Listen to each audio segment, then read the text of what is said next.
Smithfield Planning Commission work session. As it's a work session, we're gonna get right to it. So, Ms. Clary, can we have a staff report, please? I don't have anything for my Nothing? director's report. Okay, well then don't put it on the I agenda. apologize. Upcoming meetings and activities, I think everybody in the room knows what they are. So our first true item is text amendment regarding duplexes. Ms. Clary, the floor is yours. Yes, thank you. This is just an ongoing discussion on our duplex units. This is whether or not we're going to allow both options. That would allow for the single unit on a lot or the entire duplex structure on a lot. Thank you. Okay. Anybody have any thoughts on that? Before we discuss that, can you help to give us better definitions of single-family home duplex townhouses? Are we going to use a more stricter definition? Single-family is pretty self-explanatory, but are we going to stay with duplexes as being 2 units together, period? What happens with the triplex? How does that relate to townhouses? And are we going to limit townhouses to be 3 or more units? Are we going to define that, or is there a building difference that allows townhouses to be 2 by side, still in a duplex unit? Do we need to better define the type of unit, or is it fair to say that duplexes are duplexes and anything greater than that's a townhouse? Or is that not an accurate definition, since people have proposed triplexes and tenplexes and everything else? I agree with you, Dr. Pope. That's just a larger project that we are kind of piecemealing together. We're just starting with our duplexes. We're going to continue to work through our dwellings to address attached and townhouses. Single-family attached dwelling in the definition is a group of 2 or more.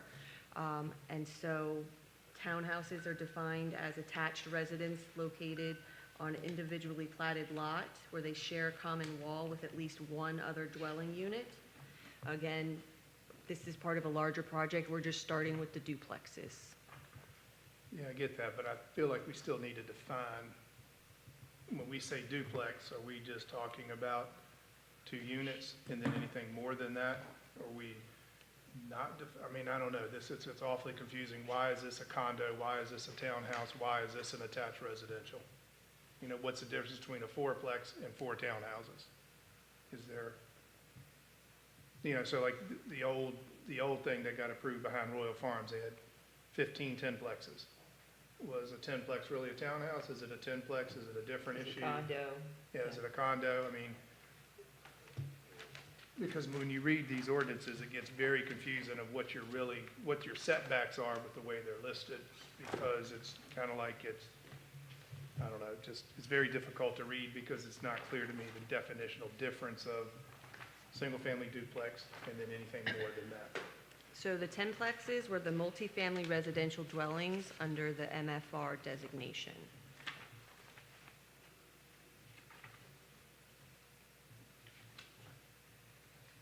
Okay. Question. Would some of the definitions be left to the developer? The developer decides whether he's building townhouses, duplexes, condos. Do the developer determine that when he comes with the project? Well, he would present his proposed project on what type of dwelling he's proposing. Okay.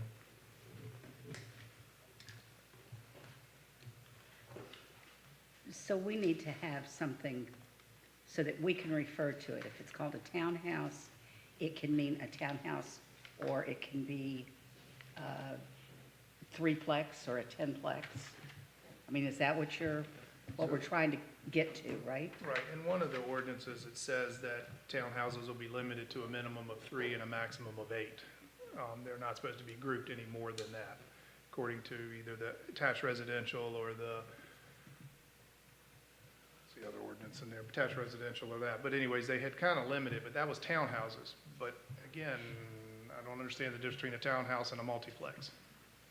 I guess we can just, look at it, if you look at the definition of townhouse, that could be, 2 of them together could be effectively a duplex divided on 2 lots.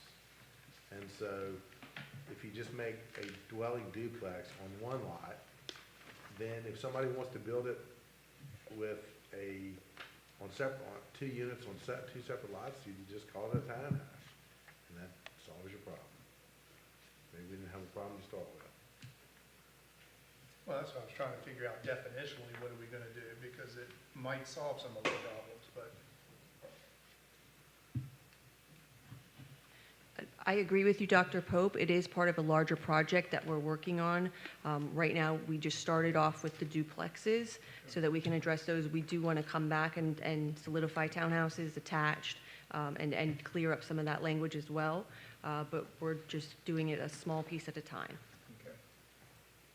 Eat the elephant one bite at a time.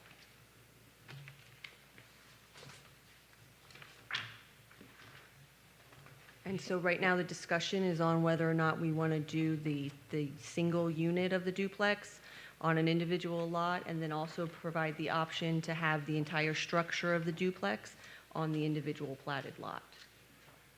Then the only other comment as we move forward, before we really get into the nitty-gritty and debate like we did the other night, but I read the ordinance correctly, we cannot put duplexes in the suburban residential ordinance, is that correct? I don't see a carve-out for that in suburban residential.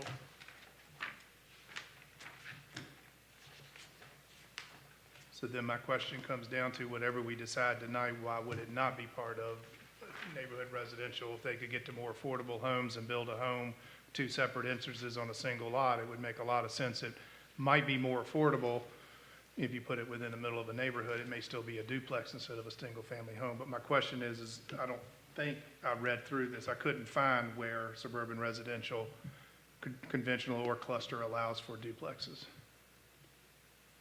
Would you want them allowed? I don't, In if it's suburban made, if it's, residential? if the house is made correctly, you would never know it's a duplex.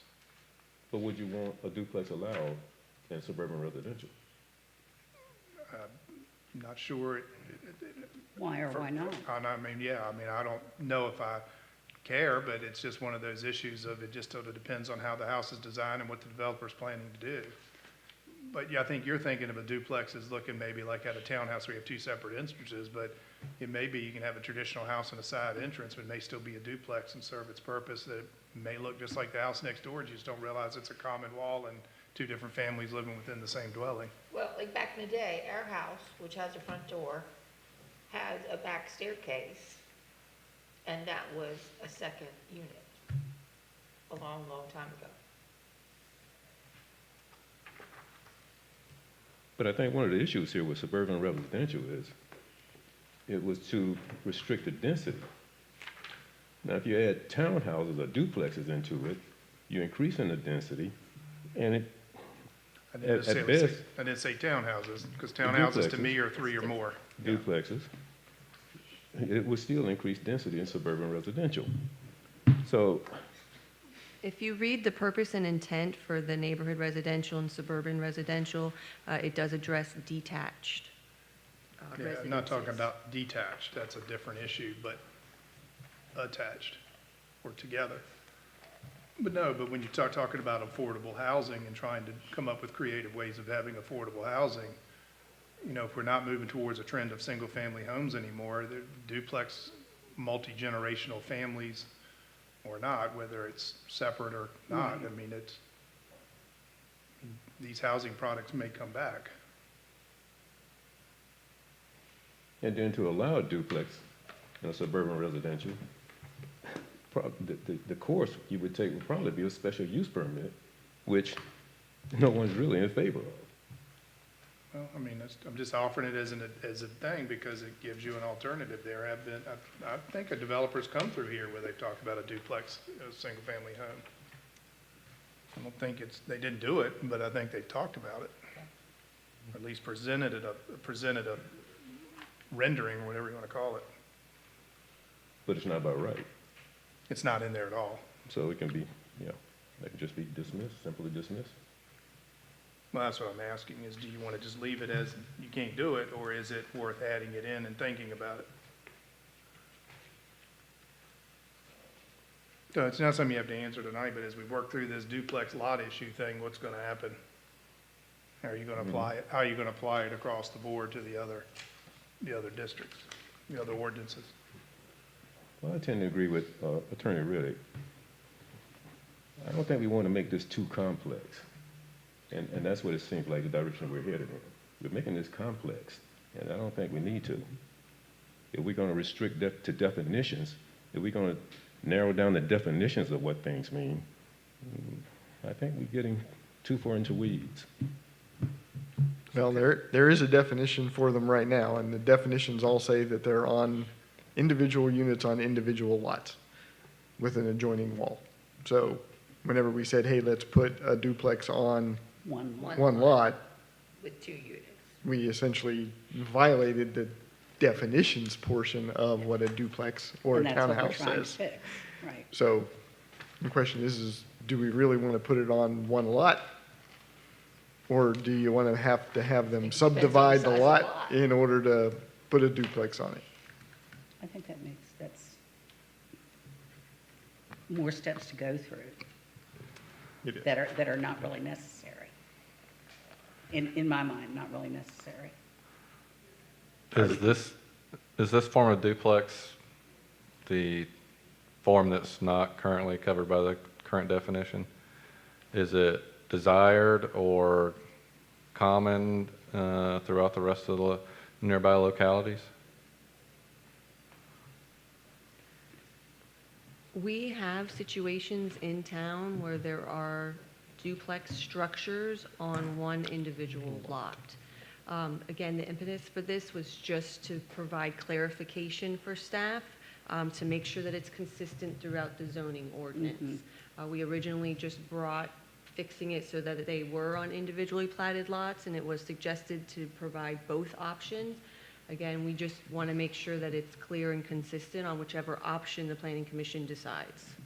And I think to Dr. Pope's point, if we allowed them on a single lot, we would open the doors to some more affordable housing. And that Exactly. seems to be a desired product. Absolutely, I think so. Right now, a duplex as defined is also a townhouse, Almost identical. almost It is. identical, because it requires, in this case, it would be 2 on With 2 one- lots, with- sharing a common wall. So you have the same definition. And how we got into this is we sort of said, well, why couldn't you put a duplex on one lot? Mhm. And that's where we run into conflict. And I think I'm good putting it on one lot, but then it got into the benefits as well of if it's one lot, what do you do with the lot size? Do you adjust the lot size for a single structure? Or do you consider the boundaries and everything the same as if it was a lot for a common wall structure? So going back to if it's 4,000 feet for half of a duplex, is it 8,000 feet for a whole duplex, right? Yeah. I think though, after this discussion, I mean, it does kind of sound like a little bit of a problem in search of a solution. Is there an alternative? So it sounds like the only reason to do this then, because last time we discussed it was to give more options, but now it's because we have already existing homes that don't have a classification in our zoning. Is there an alternative to changing our zoning? Can we just say that prior to when this zoning was last voted in, that those homes were permitted and they're no longer permitted? They already are, they're grandfathered. That's my Yeah, point. So So, you don't have to change any, like duplexes that are sitting on one lot. they Right, you don't have to be- change anything to nothing deal has with to that. change. right, so what I'm getting at is the objective of what we're saying the objective is today is already grandfathered in and doesn't really, there's no Well, but if we want consequence. new ones going forward. Right, new ones We going need to forward. open it up to that option. Do we? I think so, especially when we're talking about the downtown neighborhood residential, because when you look at what is downtown, it is greater density with more walkability. And one of the ways to get more affordability with that more density is to have a duplex on one lot. But I don't think it needs to be the size of 2 lots. So if we're taking that approach, I would suggest that we delay. The town is considering ordering a study and reviewing documents from the county as well. Teisler Bish did a study on density and growth. We have survey results that the county did. So I think going in this and looking at, we need to make a change to this so that we can increase density without spending time analyzing the data that we have and reviewing. If the town's going to fund a study, we should certainly wait for the results of the study before we make any changes to our zoning regulations that aren't truly necessary. Well, is this something new that happened today, or is this something you could have shared with us last week and we wouldn't have even needed this meeting? Well, in the last town council meeting, I suggested that we commission a similar study that the county did, similar with the growth rate study that the county did with Teisler Bish. Is that a definite, or are you just tossing that around? Well, I made a motion that was approved. Okay. So a study is going to be done Yes. for the town. Okay. Just I to would mention- clarify, I'm sorry, go ahead. I would mention, I glimpsed at the survey that the county did, and one of the things that popped out in there is, among residents, is a desire for affordable housing. That was one of the things that popped out in that survey. So, It's been a common theme for many years. yes. Right, right. But Again, another common theme was less townhomes by 65% of respondents, or keep it the same by 20% of respondents, and less apartments by an even greater margin. So I don't think it's as cut and dry, and that's why I would recommend that we have our own study, if in fact we're going to do one, which we made an approved motion last town council meeting. So if we're funding a study that is rather expensive, I would suggest that we wait to make density decisions until the study's complete. How many people responded to that? You were talking about the percentage. 906. Hmm? 906. Out of, So less than 10%. The county, 42,000. 40,000. mhm. So 1/40th. Takes about 1,200 respondents to make a scientific study. It's not far from a scientific study, but this is the voice of It's pretty the citizens, of which the town makes up about 1/10. I'm sorry, about 1/20th of the county. just to- So it is representative to some degree, in my opinion. Just to clarify, this does not affect the density of the underlining zoning districts. This is to clarify the language in the zoning ordinance to make sure that the definition of duplexes matches what we have in our attached residential and our DNR. Again, the option, if the planning commission desires just to keep it how it is, that's fine, but we just need to clarify the language in the ordinance so that it's consistent.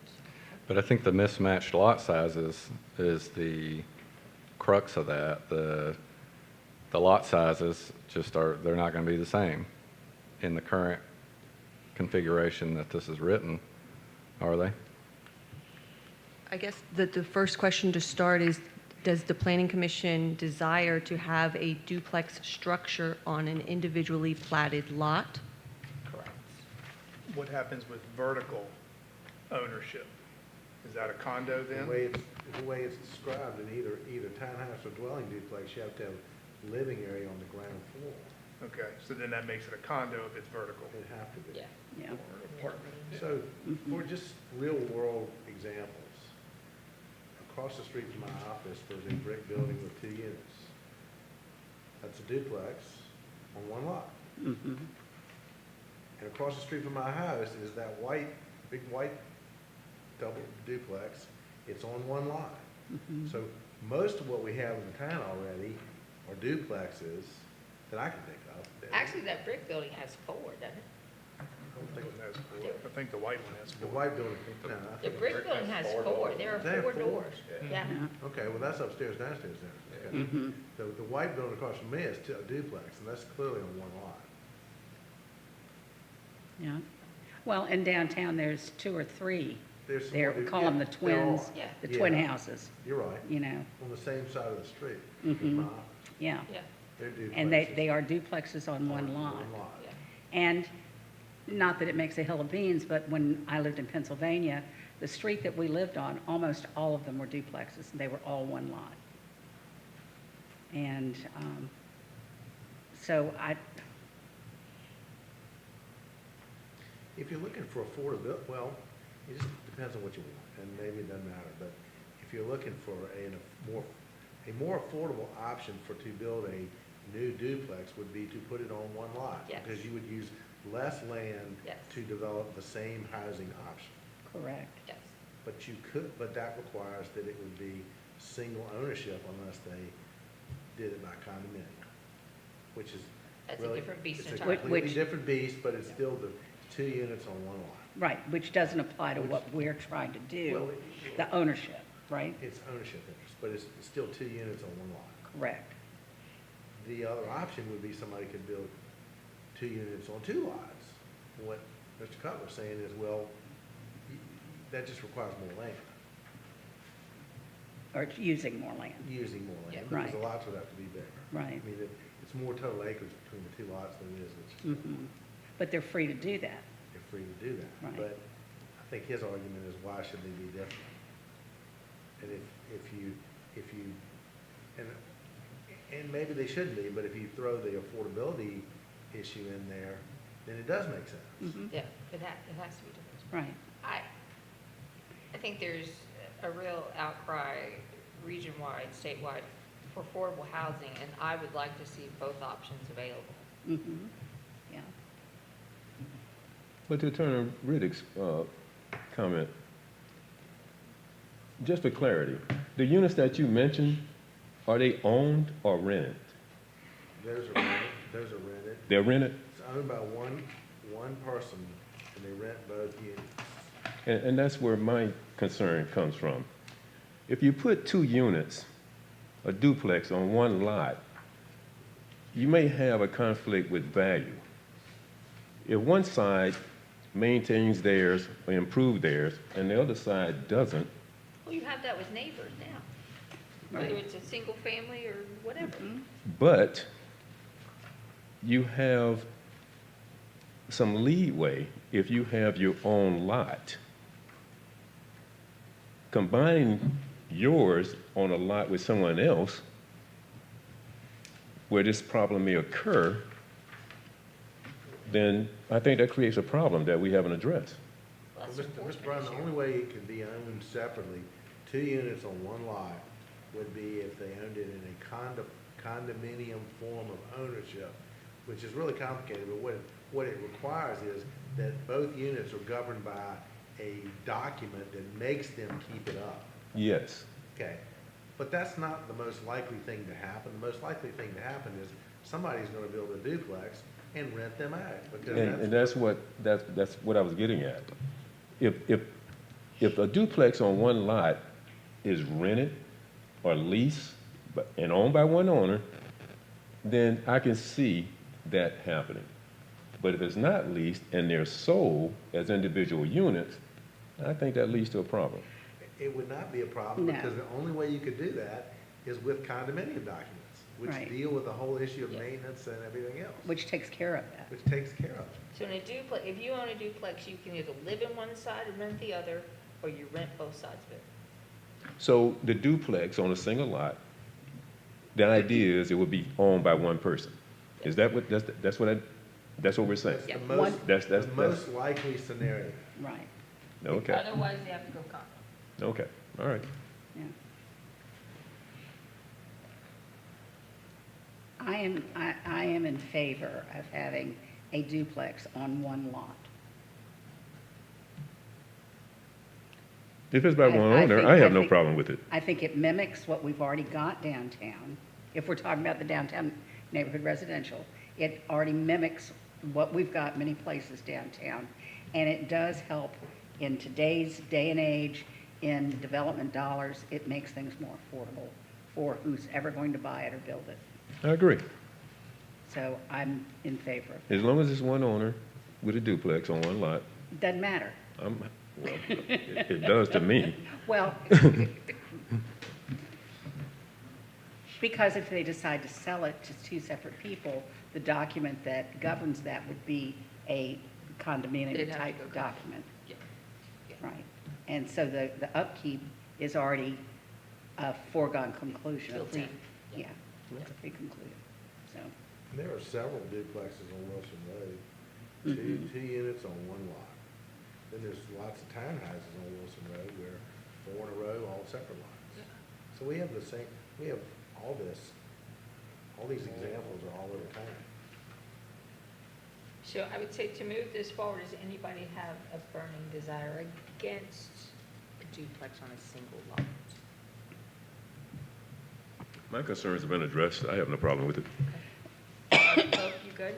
I don't have a problem with it. The only issue I have is, comes back down to lot size. Why do we have so many different lot sizes? It makes this awfully confusing to me. You know, I don't care if you have a single house, single owner, duplex house. Well, why does that lot need to be bigger or smaller than if I bought 2 next door lots and combined them? I mean, I don't think that it does. I don't understand why there's so many different lot sizes. So we included the various lot sizes because of setbacks. You have to remember that you would only have one side yard setback if you had 2 units, each on their own individually platted lot, which is why we also had to increase the width of the lots, because now you're going to account for 2 side yard setbacks for that one structure, which means that the overall lot is going to have to be bigger. I get that. But what difference does it make if you bring 2 lots to the mix and 1 lot to the mix? You still gotta have a certain amount of footage. Right. And if you don't meet the footage, you don't meet the duplex requirement. So whether you make it 3,000, you make it 6,000 or 8,000 square feet, it shouldn't be any different. You're putting one house, it's all gonna have the same setback. So If it goes house back- A is on the left, they gotta be 15 feet from the line. If house B is on the right, it's still gotta be 15 feet from the line. Doesn't matter how big the lot is. Doesn't matter if it's 1,000 square foot or 10,000 square foot, it's still gotta be 15 feet. So what difference does it make what size the lot is?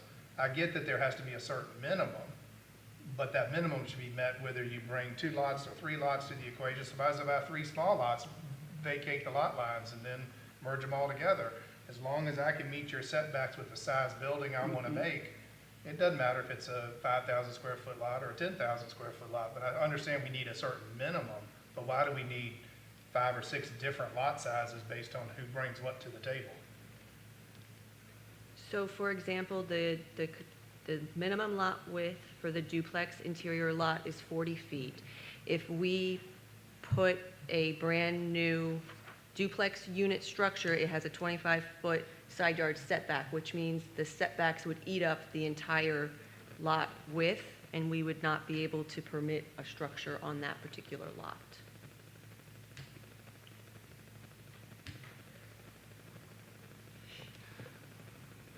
Gotcha, so then those. But if it those matched just the don't other make sense. version, then it would be the same, wouldn't it? 10-foot. 10 foot. I'm sorry, it's a 10-foot. What was that, Mr. Carter? I'm sorry. Well, I think that was a correction, but if you don't have the same area, though, you don't have the same area. I think that, Right. I mean, Ultimately, what it what comes you're down saying, to Dr. is- Pope, is true. If the single ownership or the dual ownership are on different lot sizes, well, I mean, I don't know if there's some confusion about it, Yeah, I mean, ultimately, what it comes down to is the size of the dwelling unit you're gonna put on it and what you're going to want to do with it, so. When Right, you're the looking at size a of the dwelling single in relation to the family, size of the lot, yeah. and when you're looking at the duplex, can be a smaller sized unit. So you can deal with an 800 square foot or a 1,000 square foot, quote-unquote, apartment in the duplex, whereas the single-family dwelling, if you're looking for 1,600, 1,800 square feet, you need more surface area to put that in. So for me to put 2 800 square foot duplexes, I can put that in the same Footprint. lot size, the same Right. footprint as I'm putting a 1,600 square foot house. So when you look at your lot sizes, if I can put a single-family residence on a 6,000 square foot lot, I could put a duplex unit on a 600 square foot lot. But right now, we've got it minimum for for half of that to essentially be a 4,000 square foot lot, which allows you to put up 1,500 square foot dwelling on that. But that's the question is,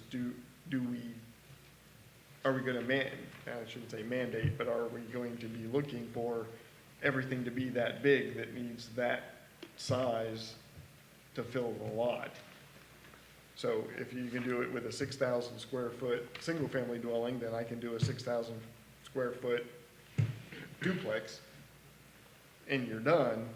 But you gotta remember that when you do that, you're only gonna have an 800 square foot apartment on each side, or Right. it's gonna be multi-floor that gets you a little more square footage, but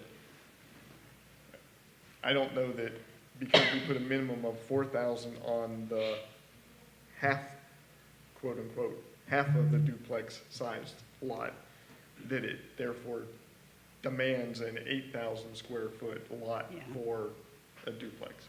So I understand why they did what they did, because like I said, you eliminate the setback from the other half.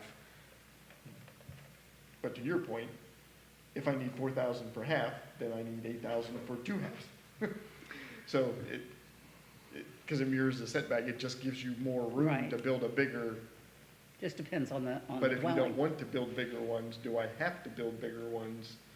Or can we deal with the size unit on the smaller lot? Just a separate question is, you said this was part of a project. What is the project and what are the objectives? Cleaning up the zoning ordinance. As we find things that don't line up, we bring them as we can to the planning commission and town council. But look at this, I mean, you just said the interior lot, it could be a minimum of 40 feet, but you have to have a 10-yard setback. Well, if it's a duplex, that's really on one side, so you're gonna allow a 30-foot wide house, or you're gonna allow a 20-foot wide house?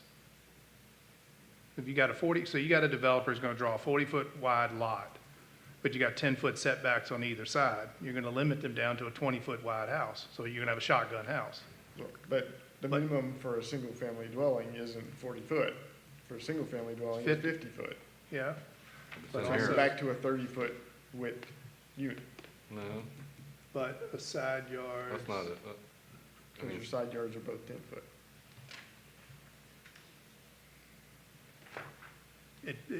To me, the 40 feet just doesn't make any sense. I mean, that's what I'm saying. When you start to, and that's why this guy comes in here from the promontory, and he's limited because of the pond on one side and the lot line on the other side, and he's trying to make a lot as narrow as possible, and he comes back in here and says, I want a 5-foot setback so that I can put homes in here, because it just doesn't make any sense, because I can't make my house but so wide and so deep. And so he wants all these variances in order to give it to him. But, you know, these lot minimums it just doesn't make a lot of sense to me why you're gonna limit them to a 20-foot wide house if it doesn't even make sense. Now, if your lot's 100 feet wide, then it doesn't make any difference. It all depends on the shape of the lot. You know, it depends on what kind of lot you have, pie shape, rectangular wider than deep. I mean, I don't know, that's why I say a lot of this stuff doesn't make sense to me. And so you just come up with a lot size, and then you look at each individual thing, and then you'll allow some variance in there. That's, you know, based on the shape of it, based on what's going on. But I don't know, if your side yard setbacks are so far, why are we gonna have a 40-foot minimum?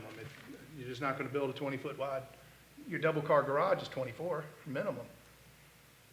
So it doesn't even make any sense. You can't even put a double-wide garage on the lot based on the way the ordinance is written.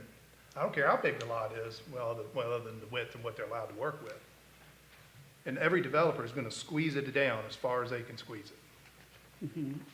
And Sure. so we've got to think about what makes practical sense if they squeeze it all the way down. And putting it 40 feet wide and 10 foot on each side in a 20-foot building, it just doesn't make any sense. So we either need to come up with a wider lot or narrow, or less side yard, and I don't agree with less side yard, because you know my opinions on that. But so anyways, I think we need to look at lot widths, not just overall square footage. I don't care if I still think we come up with a single number. I don't think it matters if we go 4, 5, 6, 7,000, because it all depends on what the shape of the lot is of what they've got. What do you mean by the shape of the lot? Because they're gonna be rectangles or squares. Not necessarily. It could be pie shape pie and the- shape. Well, but for the most part, to do something like this, that's what they're gonna be. You measure lots at the setback. Yeah, but somebody could have a very narrow back but a very wide front to give you 6,000 square feet. You still have to have a building envelope though, that's gonna, I mean, if you make a really unusual size lot, it's gonna, it's, to get your building envelope is probably gonna be more footage. Probably. Probably, yeah, I get that. Well, would you suggest 5,000 minimum? I don't know what the magic number is. I mean, but I don't think we should be having 4, 5, 6, and if you bring two people, separate people, bring it, you bring in, I don't know, it just gets too confusing. Just come up with a lot size, say duplex lot size is X.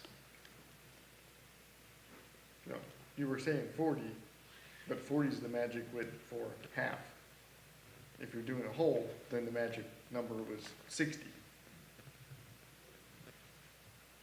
Minus your 10 gets you back to 40, which is back to your 20 foot, which is back to your, where we are with the 40 foot. If you had two sides, back to 20 foot. What are you saying, 60 to? Well, that's what the proposal is. If it's on one lot, that it's a 60 foot width.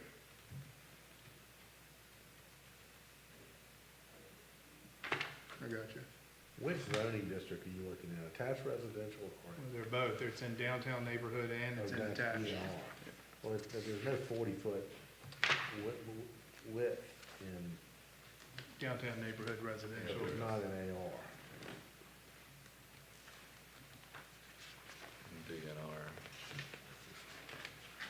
3 Bravo. Echo 3 Bravo. Yeah. It's different in the two different districts.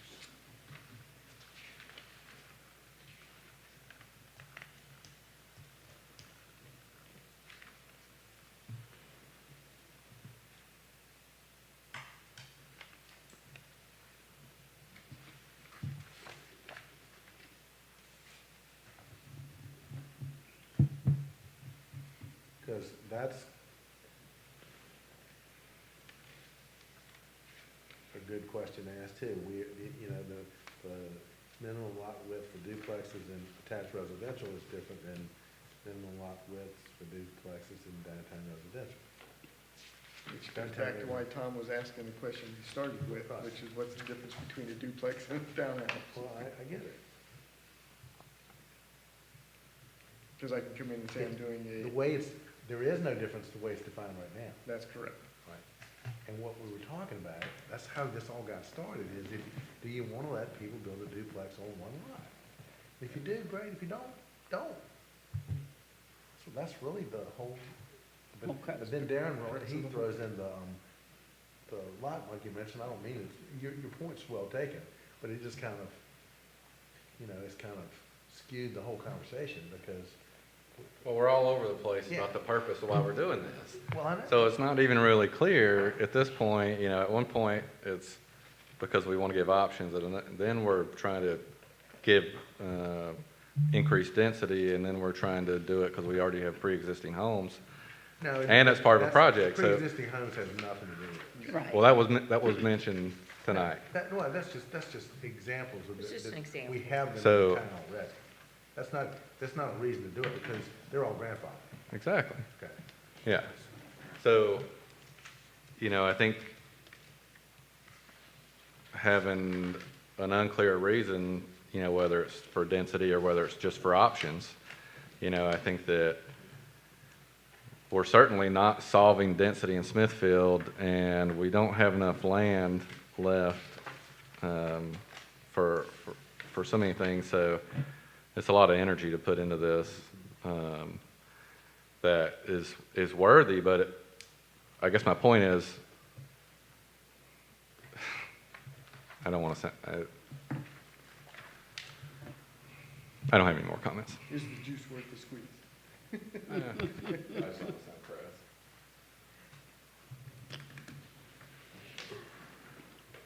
Well, when I read the second paragraph here under, oh shoot, wait a minute, underneath the purpose and intent, while the application of the DNR district is primarily intended to overlay the existing substantially developed residential areas close to the downtown, and it can also be applied to new rezonings of undeveloped tracts and infill lots situated within close proximity.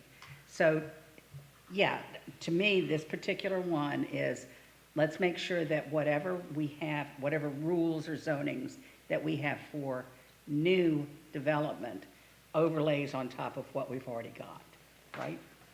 Am I reading that right? So,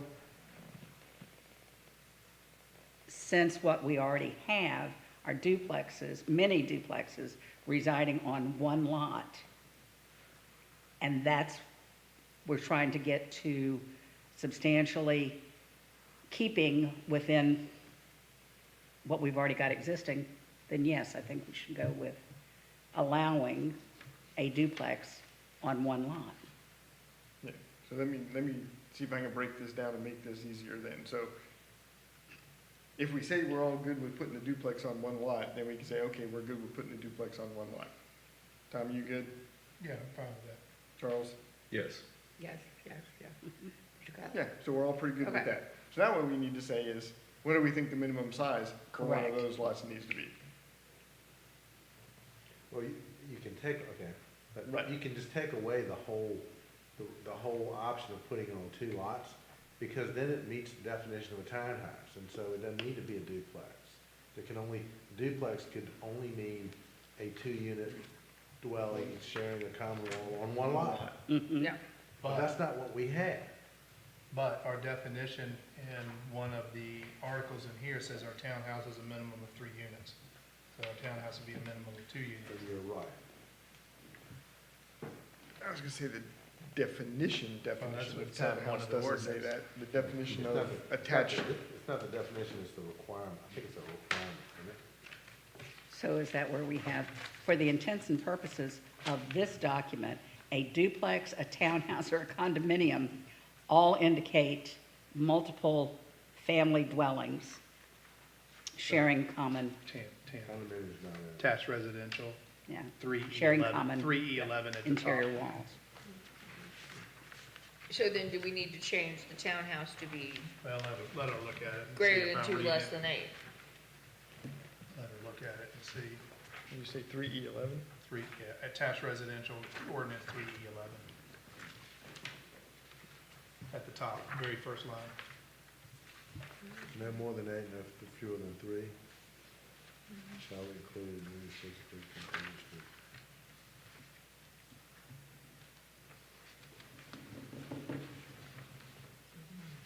I mean, you can say a townhouse, then it's one lot, but, well, I don't know, it still goes back to the duplex. With multiple dwellings, multiple single families in there.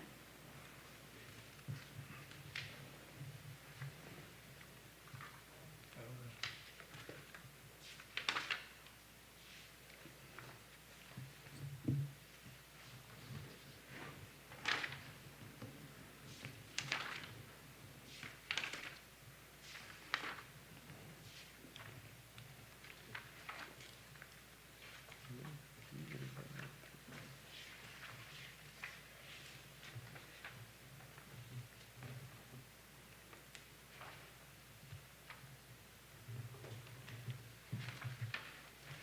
So we need to change it to no fewer than 2.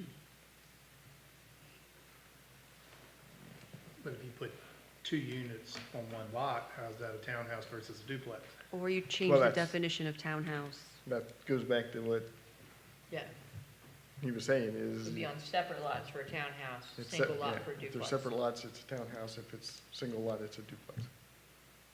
Right. Does that make sense? Yes. To me, yes, that's what I was saying. Definitionally, we've got to get on the same page.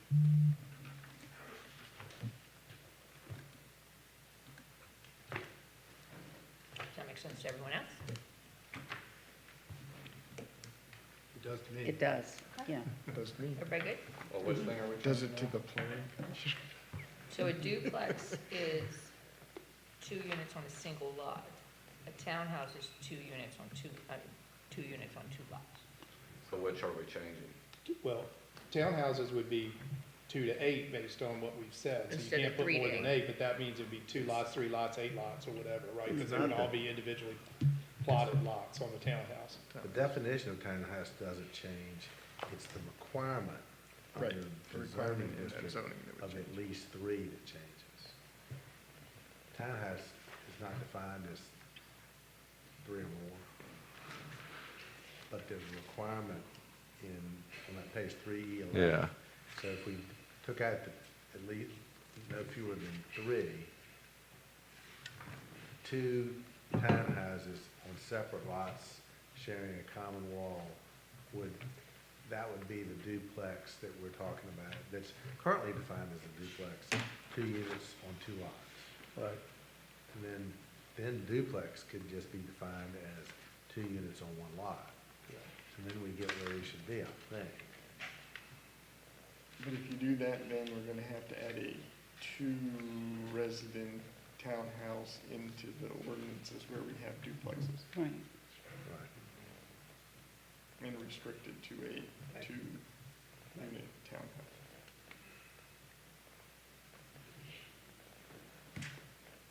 If you wanted to keep both ownership options.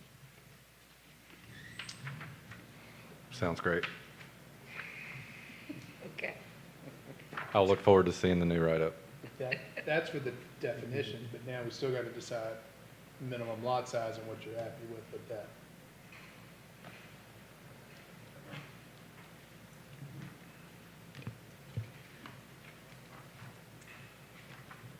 So tell us how you got to minimum lot size. So if you use the density of 8 units, attached residential, 8 units per acre, the way it exists now, that would give you 5447, so say 5,500 square feet to get you 8 units per acre.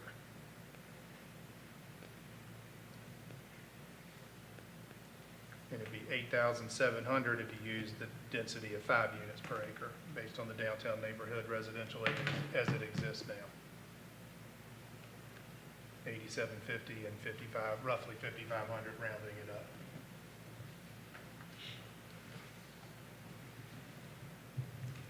So the question is if you're gonna go at the 5-unit density for downtown neighborhood residential, your lot size should be 8,700.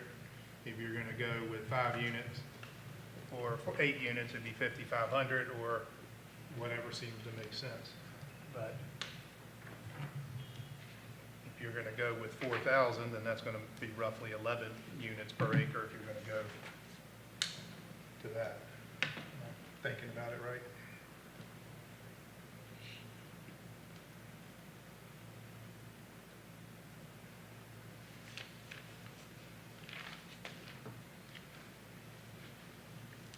And you're exactly right, the math works that way.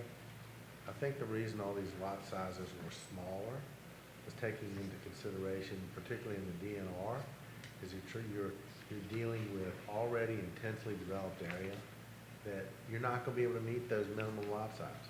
So you're not gonna ever get them. Right. I mean, math is math, and you're right. But I don't think anybody thought that made any sense to require that big a lot. Right. And that's why the minimum lot sizes are smaller. It's not practical. Not practical. Yeah. If you're gonna put rules in that are not practical, you're just, What's point of making Arbitrary. rules? forget it, just Yeah. do away with it. It's because we said so. That's what it becomes And to, so- it comes to, Yeah, yeah. leave green you know, space. it's- and leave- Right. If you try to make it mathematical, you've lost, I think you throw out all the planning part of it. Yeah. Or you're begging for special use permits, because they're gonna have to give you a bunch of special They- use they permits have to be to. able to do something. They'd have to come in and ask for Right. special use permit, Right. because they can't meet the minimums. So And it's a then you matter of say, what you wanna okay, your see plan developed. looks decent, we like it, yeah, we'll approve the minimums, or no, we don't like it, your houses are only 2 feet apart. I don't know. But it depends on the philosophy of where do we go.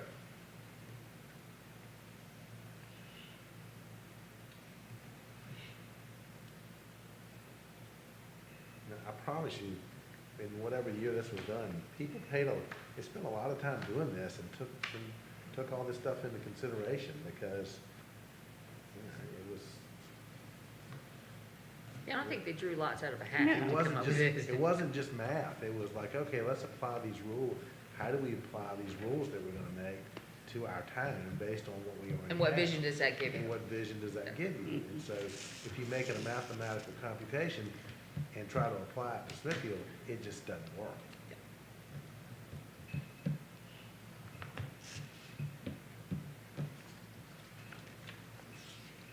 Ladies and gentlemen, what's your pleasure to proceed, move this forward?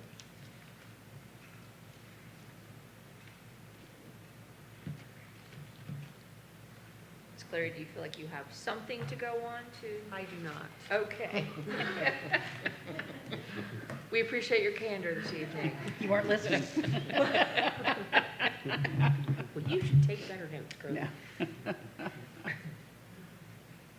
I have heard that everybody seems okay with a duplex on a single lot. At least on that, we can agree, I think. Yes.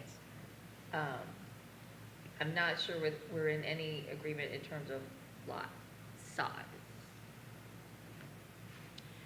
Well,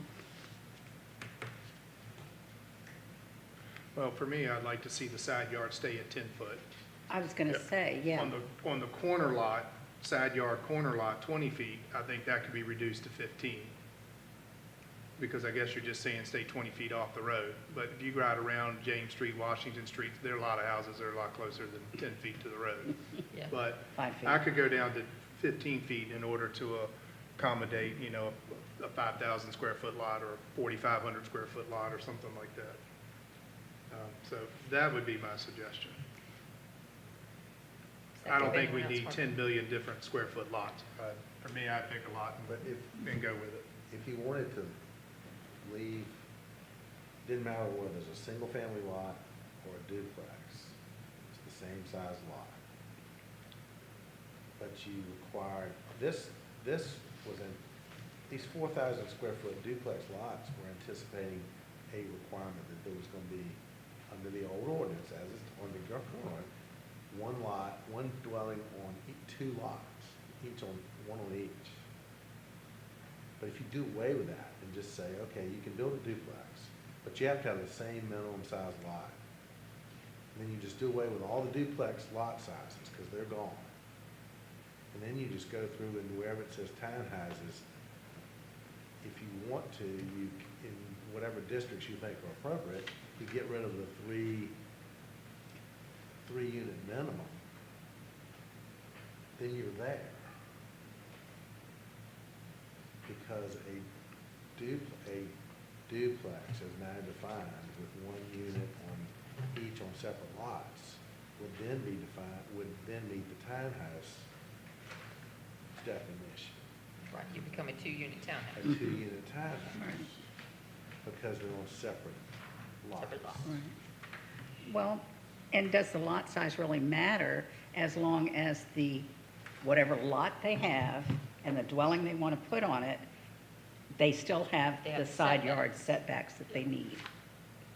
So it doesn't really have to do with I was the, just trying to the do lot what size. Dan was suggesting, and get rid of the different size requirements. If you just required 6,000 square feet, it didn't matter whether it's single family or a duplex, that's it.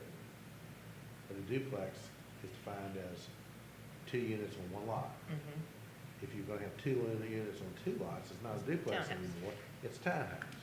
And we do away with whatever districts you think are appropriate, you do away with the 3 unit minimum connected. And then you've fixed everything. I think. Yeah, I think you that would make also have to decide in the different districts if you wanted to put the new duplex definition, I believe, as well. If you want to do. Might not be the appropriate. 2-1-1. Yeah, it might not be appropriate There for might- every yeah, district. there might be places where you don't want to. Mhm. Then you get rid of duplex, and then they could have townhouse on separate lots. Does that make sense to everybody? Mhm. Oh my gosh, we have a consensus. Does that help you at all? You don't look happy. Since the topic kind of shifted from the original intention of the staff As report, is often the case. we conflate townhouses or associate townhouses with attached units, which also define townhouses, attached as townhouses and duplexes. So this is a much larger project than what the intent of this bite-sized chunk of the elephant. Um, So we can attempt to come back with a larger portion of this project. Again, it just wasn't clear in the ordinance if one attached unit per lot truly meant one section of the unit or one structure of the duplex, and that was the intention, to clarify that. But we can certainly expand this project to encompass all of the townhouse attached duplex And it units. doesn't have to come back next month. No. Well, I think no. it's confusing when you talk about it in that manner, because you're talking about a project that is a large project to clean up all the entire zoning, which sounds like a career. And so we know more data coming. We have a summary coming from the retreat we had today, which I can also give you a summary of it as well. But there was a lot, there was a lot that we talked about. I think if your purpose is to give two options, then we just give two options and make them very cut and dry, and they're the same size. And if this is the first step of a project to change the density of the town zoning, then I really think we should wait for the additional data and the summary of today's meeting. I just want to be clear, this project has nothing to do with density. Right, it's definitions. That's what I'm getting at. So if this is to give, I'm back to the area. I'm with you. Okay, if your objective is to give an option, why are we making changes that affect things other than the option? Right. I got I you. mean, Right, so to simplify it, you can say, put it on one lot, it's 4,000 square feet interior, 5,000 square feet corner lot, which means if you're gonna put it on one lot, it's 8,000 square feet and 10,000 square feet of the corner lot At this point in time. at this point in time. And then if we wanna change the density, we go change the density later. I mean, that's what I think, and the reason I think that is because we do have incoming data coming to us, and interest from the council and the planning commission on, making sure that we grow at a proper rate where we're staying in the black on our finances and everything, and growing at the appropriate rate. So I think, based on the way the Teisler-Bish study looked, it just really gave. Now, you can only forecast so far in the future, and it gets wonky, but failing to plan is, planning to fail, as Ben Franklin said. But so it's a starting point. It's certainly good for several years. So would the ordinance read, Ms. Clary, that if you're in the downtown neighborhood residential ordinance and you're reading it, would it say, I want to build a single-family home, here's the lot size, here are the setbacks, front, side, back, heights, all that. The next subset would read duplex, you're allowed a lot size, setbacks, et cetera. And if you want to put attached residential in the downtown neighborhood residential, then you would have that definition of 2 to 8 or whatever we said, and then it would have a certain lot size, setbacks, and et cetera. Because you could have single-family duplex or detached or townhouse in the downtown neighborhood residential, but you could also do that in the attached residential minus the single-family. So they would almost have to be almost the same things in the same ordinances. Is that correct? The way- So it's not, we don't allow townhouses in downtown neighborhood residential. Those would be considered attached residential, so it would have to be a duplex residential dwelling under a special use permit item. Okay. So they're separate with the townhouses down on the water, is that separate? Those are condos. They're not condos. They're not condos? The ones on the water, they were all townhouses. They're townhouses. But they are in the downtown neighborhood residential. Yeah. Yeah. I believe they're zoned downtown, not That's down- DNR. Bottom of the hill is downtown. But do we have a downtown? Yeah, it's D, Mhm. D, It's a commercial zone. Okay. the D district. Which, as a special use permit, allows multifamily and attached residential.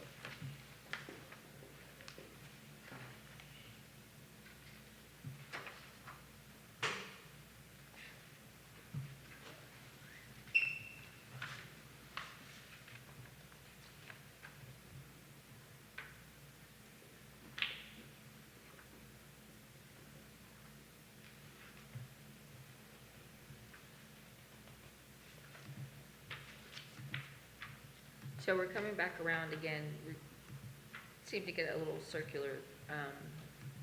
As Mr. Cutler suggested, do you want to wait until we have more data and we have the study and just leave things the status quo for now?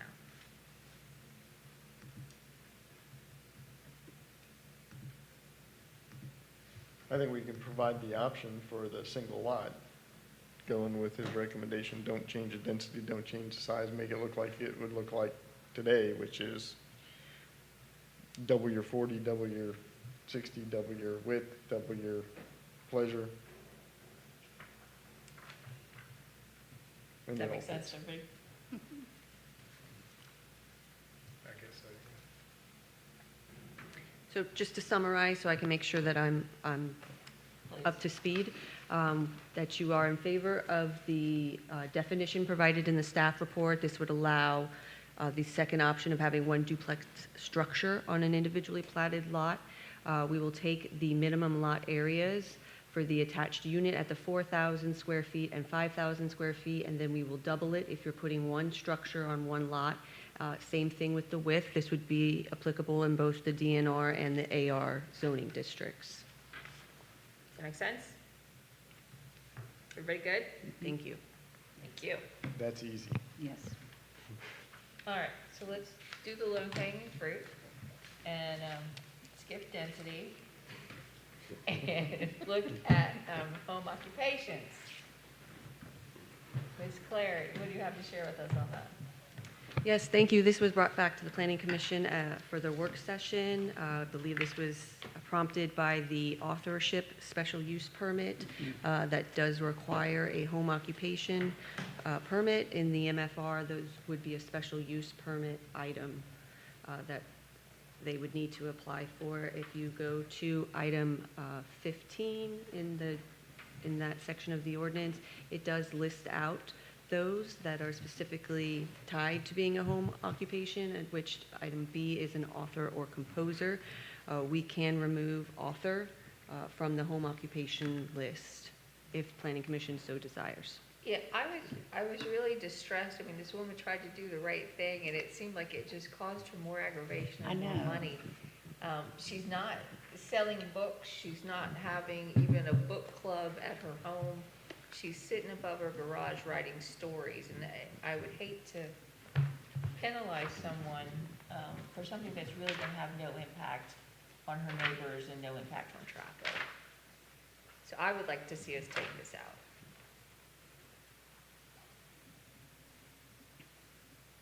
Does anyone else have any thoughts on that? You would like to see it taken out? Yeah. Okay, I agree with that. Yeah. But then here, what do you do about the business license?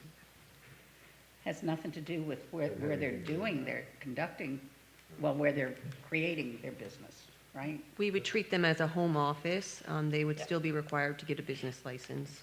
Thank you.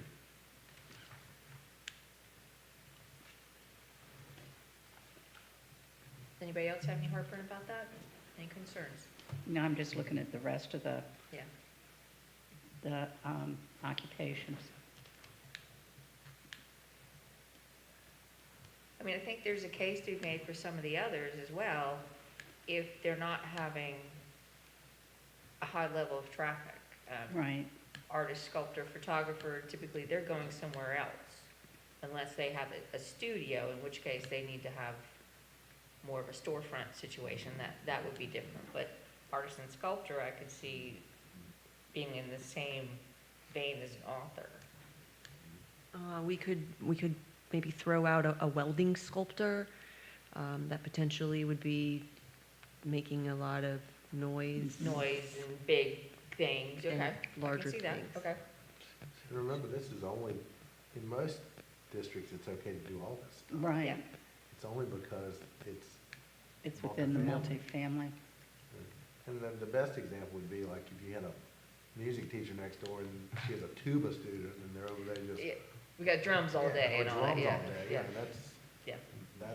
would be It's the terrible. multifamily thing that puts the And that king was in the only works. reason it was in there. Yeah, But I don't think the lady writing books is going to disturb I anybody. think that's a fairly safe one to remove if it's, We're looking at computer programmer, which is the next one. I know. Yeah. Are there any others you would like to consider removing? Well, I mean, a tailor is, what we don't want is we don't want a high level of traffic. Right. And Tailor seamstress, I could see they would have clients come to the house for fitting or, right, you know, right, that sort of thing. but not like, lined up every hour, every day kind True. of thing. But then how do you regulate that? But I mean, we do have storefronts, say in Smithfield Commons, there's a seamstress there, tailor Mhm. there. Right, And they do a pretty bustling business. Because mm-hmm, if you live in like in a attached residential, and you've got a music teacher in one, huh? Yeah, if you're not in one, if you're in single family, they're permitted. Yeah. He's saying Which- you don't need a, If you live like where we live, if you had drums all day and all night, I'd still be upset with that. yeah. You know? Does anybody have any heartburn over removing author or composer, computer programmer? I do not. I do not, but with the computer programming, you still retain the internet service provider. Yes? No? Your work session, you tell me. What does an internet service provider do at home? Well, that's what I'm concerned about. To me, internet service provider, I think that might have to do with consumption. To me, How many computers? Verizon. Yes, how much computers? Spectrum, you know. Yeah. How many computers would that, servers and such, electrical demand would that entail? Computer programmer, I can see taking that out, but internet service provider, I think I would retain that. I'm good with that. Other thoughts? I'm fine with that. So we're good with removing item 15B and then computer programmer from 15C? Mm-hmm. Anything else?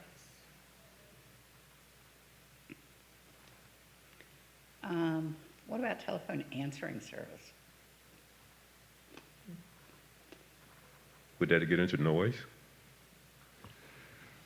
I think especially if you had multiple employees coming and going, that's what Yeah, I mean, you're not just answering one phone. Right. if But I it's don't call think we're talking center. about call center. I think we're talking about like someone who answers a doctor's after-hours line. That sounds great. Yeah, they shouldn't be paying $400 for that. Yeah. Yeah.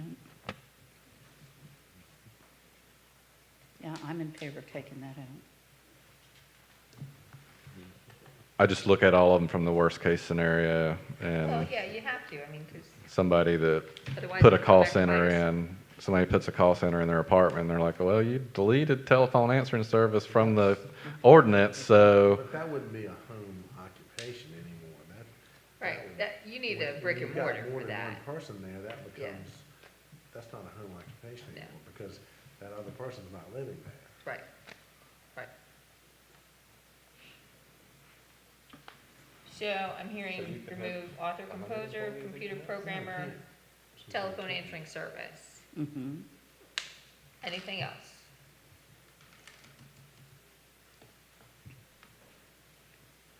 I don't see Okay. anything else in that What list. I mean, what about a salesperson?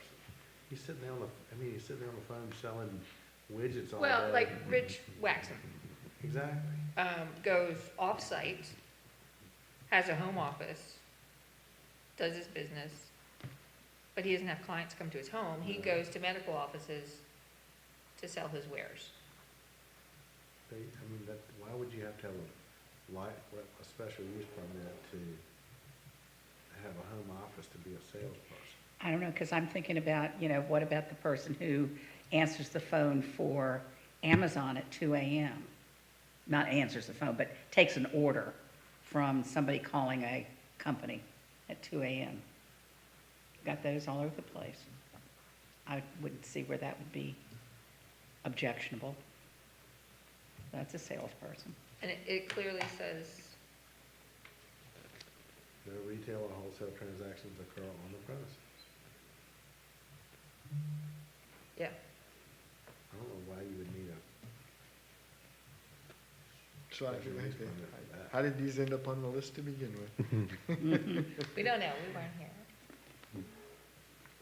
Well, in 1998, all this work from home stuff didn't exist. I know.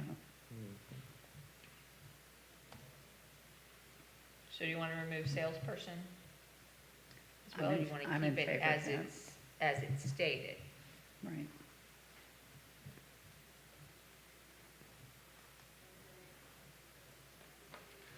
And you can have all your direct family members and one non-direct family member. So you could have at least one outside family member employee. Care to share with us, Mr. Cutler? Well, I was just asking about, if you had a bunch of employees, but you can have one employee and all your direct family members, so I don't think you can have one, you shouldn't, does it say one employee? on Does it say that? 3, page 24, bullet, Three? one person Yeah. who is not a direct member of the family. Okay.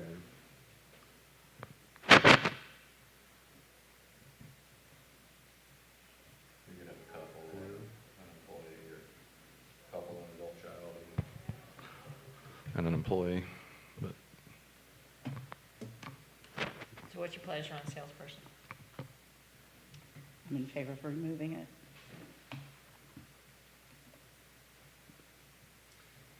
you just clarify again which ones? Yes. Is that Bravo and Charlie computer programmer, is that it? Or do we add to it? Talk about B and C, author composer, computer programmer, telephone answering service, which was I. I don't know the military letter for that. Igloo, maybe. Indigo. I think it's okay. So you're okay with removing that one too? And H, have we decided on H? Yeah, that's what we're Okay. getting at. What's your pleasure on salesperson? Remove it. I'm okay with it. Okay with it? So we'll take off those 4? Okay. You ready to move on? Recreational vehicles. Ms. Clary, what would you like to have on Yes, recreational? thank you. So if you notice on item 3, recreational vehicles are not permitted in a front yard or side yard setback of a residential lot. It continues on in the CC, NR, SR, DNR, and RO, that RVs in particular cannot be located in the front yard nor the side yard setback. This does allow trailers and boats that they can be parked in that front yard setback. The front yard setback is usually approximately 35 feet. The way that it reads, recreational vehicles are not permitted in the front yards in its entirety, which means they cannot be parked in front of that garage, even if it is more than 35 feet So back. what about, say, my house, we don't have a garage. We have a driveway. There are driveways that separate our homes, and that's it. If I had a camper that I could back into as far as I could in my driveway, is that currently allowed or no? I don't think so, because you probably have a 5-foot side yard setback, and I'm assuming that that driveway goes all the way up to the property line. The driveway is on top of On the property line. Yeah. Again, we encounter a lot of issues with RVs over the summer, especially with people traveling, pulling the RVs out. We do code enforcements on a 2-week cycle, and so we do door hanger them. A lot of times, people will let us know that they're on a trip, and that they're preparing their RV. Again, we just want direction from the Planning Commission on if they do want to see those RVs in the front yard, not inside that 35-foot yard setback, or where the location of the RVs would be ideal. Don't need to make this more difficult than it is, but what do you consider parked? What do you consider mobile? What do you consider, how long are they there? Because if I know I'm parked on the side of my house, if I go out and pull my trailer around the block and repark it, does the clock start again? You see what I'm saying? People are gonna get into all of this. It's Oh, like, yeah, it's they like are. you got a meter maid and marks your tires, so you roll your car 3 feet forward to show where you pulled out of the lot, came back and Yeah. parked again. You know, that type of thing. But my point is it's gonna be very difficult if you don't say it's gotta be in the backyard. Otherwise, how are you gonna know? Julia rolls it forward 5 feet and say, yeah, I took it out. Or I reparked it, so Right. my time should start again. Yeah. So I don't know. It's an This is enforcement tough. nightmare. Patients have actually So complained to me you about can, this. you can before. park it in your side yard, you just can't park it in the setback. Correct. So it's not that you can't park your RV at your house, you just can't park it within 5 feet of the line. Whatever that Or side whatever yard the- Whatever the setback. side yard would be. Correct. And nowhere is it permitted in the front yard. But the side, Correct. but the side of the house is okay? Side of the house is okay as long as you're not In the side yard. in the side yard setback, which could be 5 feet, 10 feet, 15 feet, depending on which. But if you division. only have a driveway, then Between you the need to pull it houses. all the way into the backyard, even if you can still see it from But you could- adjacent but lots and potentially you could- corner and, But by the way this is written, though, it could be in the backyard and still be in the side yard setback. Because your side yard setback goes all the way down the lot line yeah, until you get to the point where. like, we don't really have one. Right, I get it. Yeah.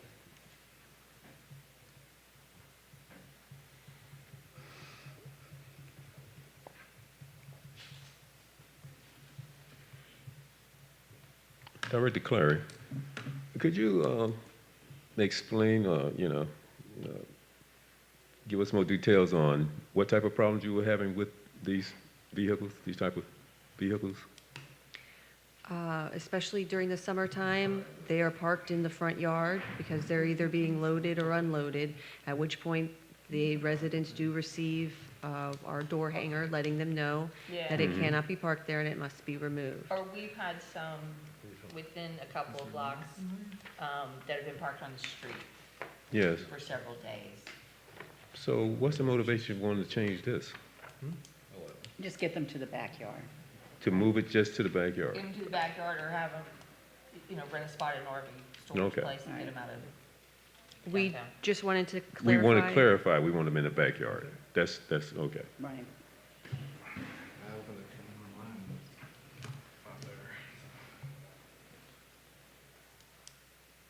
Mr. Cutler, did you have something you want to share? We used to, the problem, okay, the enforcement problem we used to have was people would just, in the sun, like she says, people park their boats in the front yard all the time.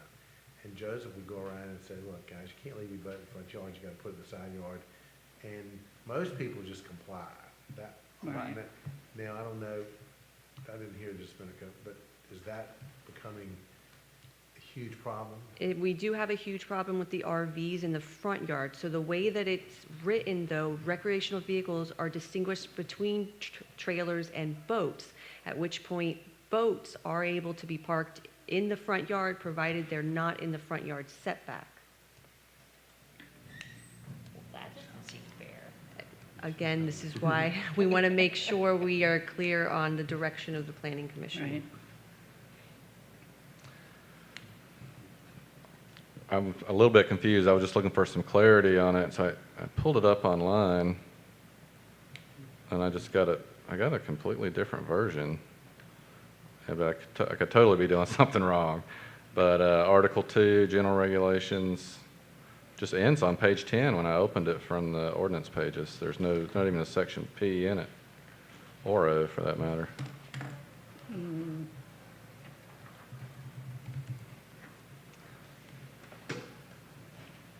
At the bottom of the page, it says Article 2, Section 11.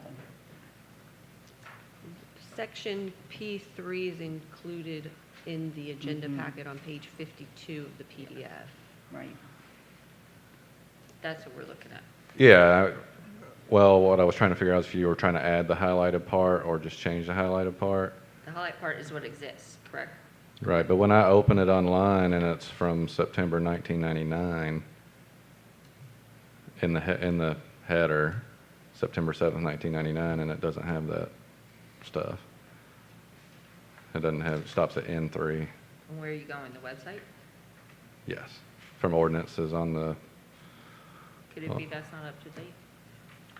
well, that's late, that's more recent I than. just pulled it up and I can access it from the Oh. website under Article 2. You have a gremlin in your computer that does not like you tonight. I think there are two versions. I think there's the previous version is online, and then you have to go somewhere else to find the current version. Well, the one that's in the packet's from September 98, and the one that's online says September 99. So, I mean, I'm not trying to, I was just trying to compare them, I didn't. Yeah. But that whole section P is not even currently online. So what are you saying about the boats, Tammy? If you read Section 3, it distinguishes between recreational vehicles, trailers, or boats. None of them shall be parked on the street right-of-way. No more than any of the two combination. None of them shall be permitted in a front yard or side yard setback of a residential lot. So that's the front yard setback or the side yard setback. If you go into, which is the second page, into the CCNR, SR, DNR, and RO and additional regulations, item 5, it specifically says recreational vehicle parking shall not be permitted within the front yard and the area of the side yard setback. So again, this is a situation where we wanted to make sure that the zoning ordinance is clear and consistent throughout Article 2 and along with the residential, that RVs are not permitted within the front yard. And we wanted to clarify to make sure if Planning Commission wants that to be applicable across the board to trailers, boats, motorhomes. Well, it's, section 3 would still make it, would still prohibit it. We read it as a front yard or side yard setback. Front or side yard. So those are the setbacks, those are the general So regulations. you're saying in the, so you could have on a large lot, you could have a 35-foot setback, but the house is at 60 feet. Correct. And you could put your RV in the front yard. You can't put your RV, but you could put But your could you put your trailer or boat? your boat, You could put your boat. correct. Okay, I get it. That makes sense. And that would be in hardly anything downtown, but maybe Moonfield and places Yeah. like that. Yeah. Yes. Mhm.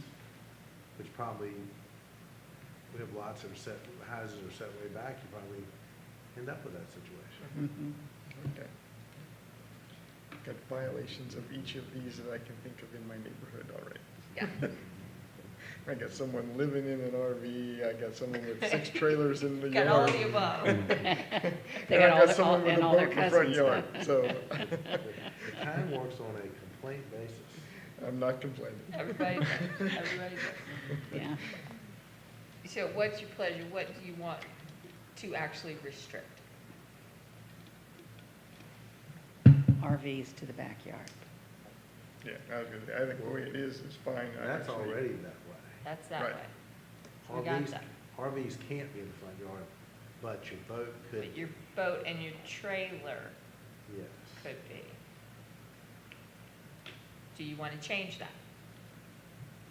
I don't know, there's an awful lot of people that own boats that have boats on trailers in their driveway and their driveways in the front yard. Yep. Mhm. And although I'm happy not putting RVs there, I think you're gonna create one heck of a mess if you try to Right, restrict with boats the from going in the boats, front sure. yard. And when you say trailers, are you talking about utility trailers? Yes. And then, same thing, you got a number of businesses that have their trailers for work. Bring that their are trucks, in truck their trailers truck and their home. trailer in Yeah. their driveways every day. Mhm. Yeah. And if you restricted that, I think that would be a Yeah, problem too. it would be. Now, I do like the idea of only 2, because like I said, you've got one that has at Yeah, least I mean, you don't want to, 6 trailers in the backyard and you don't want your neighbor to look like Wow. Coastal RV or Yeah. something, yeah.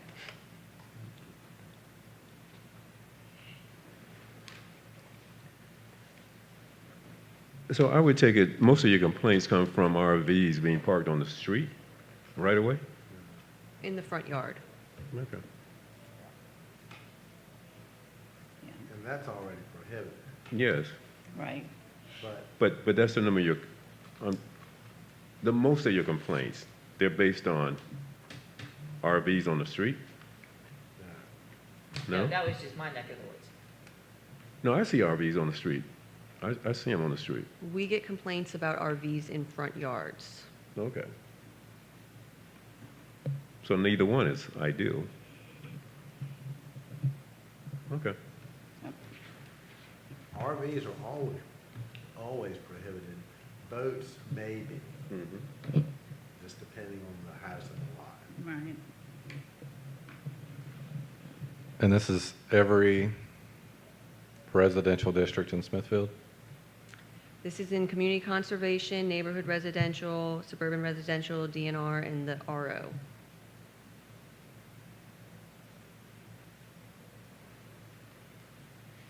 From what I hear, I don't see any need to change this. I think it's just a matter of enforcement. Is that your pleasure? We have just received complaints about enforcement, especially over the summer, that we're being unfair to citizens that are loading and unloading. We thought about maybe potentially doing 3 strikes and you're out before we issue a door tag, which would provide the opportunity for the loading, unloading 3 times in a year before we then started the enforcement process. Because a lot of people are honestly trying to follow the rules, but they are also engaging in a vacation that they're departing on. We just happen to Right. catch them at the wrong time, at the wrong day, where they just haven't left yet. Yeah, I mean, I've got a neighbor who sits stuck behind in his backyard, and you know when he's getting ready to go because it comes out to the front to Get cleaned, loaded. washed, plugged Right. in, powered, loaded, attached to the truck and And you know whatever that else, it's and- just and it's temporary, yeah. So did you say that most of the complaints then they're not an actual issue? Is that kind of what it sounded like, that, I'm sorry, say again? it sounded like you said most of the complaints aren't really an issue, they're loading or unloading or something like that? We still have to issue them a violation, a door hanger saying that you're in violation. We don't have anything that allows the 3 strikes and you're out. That's why I was proposing, if that's something that the planning commission was interested in. Right now, if we see it in the driveway, we do need to enforce that it's a violation. So you're looking for some leeway? Yes, okay. Is there a time frame? I mean, if it's there for days? Right, like how long there for loading more and than unloading? a week? You know, is there some sort of bar you can set there that would allow people to load, charge up their whatever? That would be up to the planning commission. Okay. Anybody have any thoughts on that? Maybe they should get a permit like they do for portable on-demand storage. Oh, we don't have that much staff. Yeah. Just kidding. That's what Mark wants to do. Yeah, he lives for that. How often do you do the enforcement trips? Every 2 weeks. Every 2 weeks? So we do Joe. different areas of the town, Monday through Thursday. I won't divulge which areas on which days. However, then we'll take 1 week off unless we've received a complaint, and then the following week, we go back to follow up to see if If it's been- still there or still whatever, there. yeah. Does your Okay. enforcement officer take a picture so he can say, I came by this date? And then so you can Yes. go back and say, look, you haven't moved it in a week. Come on, give us a break. You just didn't pull it out yesterday. It would be Right. terrible if you left for vacation on Tuesday and had it, and then you went away for a week, came back Well, on you know. Tuesday. We've and caught you encountered, again. we have encountered that exact situation. Really? Yeah, But you would give them a door hanger saying you're in violation. and cure Correct. it. But if they haven't cured it, then you issue it. Right, there's no, Well, it's that's what I'm just saying, if a, they cured it by going on vacation for a week and it wasn't there for a week, came back on Tuesday to unload and got caught That would again. be bad news. well. It's when you go and you say, look at all these pictures I took took in it on Oklahoma, vacation. you know? Yeah. what's your pleasure, ladies and gentlemen? So we need to come up with some wording in order to provide a warning situation to any violator. That's what we need to do. So Ms. Clary has suggested 3 strikes, and then what would happen? After we've notated that we have seen the RV in the front yard on 3 separate occasions during these code sweeps, We would then we would start the process with the door hanger, which would be the warning that said, we've noticed this on this, this, and this. You are in violation. You would have 2 weeks to remove it. Or, And then if they don't, Then we issue a notice of violation, and we proceed all the way up to, Wouldn't that just be that's just an administrative policy. yeah. So what It's not- really happens? I don't mean, think does you- anybody get I don't taken to think you court have over to- this at all? I don't think you want to change your ordinance. I think it's just an administrative enforcement policy. and that's fine. We just, again, we started off Yeah, yeah, yeah. here, and that's Yeah. something that we can handle administratively. Yeah, but Sure. I mean, if that's going to be your policy, that would just be your policy. I don't think you would not put that, you don't change the ordinance for that. No, I think that's a newsletter article, Mhm. this is the policy, 3 strikes will take action, Yeah. and these are the consequences. Mm-hmm. But there aren't really any consequences, are Yes, but, is it a fine? yes, but, there? I mean, really, what's gonna Well, happen? violation of zoning ordinance is a class 1 misdemeanor, unfortunately, Okay, unless it's And- otherwise, and how unless many- otherwise specified, huh? how many have you prosecuted relative to this in the last Not 5 years? zero, but, no, but I've had a lot of, chickens and a lot of. Oh, yes, urban chickens are We've a had- hot topic everywhere. Well, and Yes. that, but there are, truly, people who just refuse to comply. Yeah. We Yeah. finally end up dragging them to court, and unless it's otherwise specified, violation of zoning ordinance is a class 1 misdemeanor. Okay. but to Director Clary's point, you brought this issue up. Do you have some text you would recommend? At this point, as a discussion item, we were just trying to get the feel for the Planning Commission to make sure that what was written was still what Planning Commission wanted to see. Yes. I Okay. think we're good with it, and that you all can handle it administratively, and if it needs to be elevated, then you have a good grasp on what needs to Weren't be you re- elevated. And the question you were really asking, Tammy, is did you want to add boats and trailers to paragraph 5? Well, we just wanted to point out that they were treated differently than Okay. the recreational vehicles.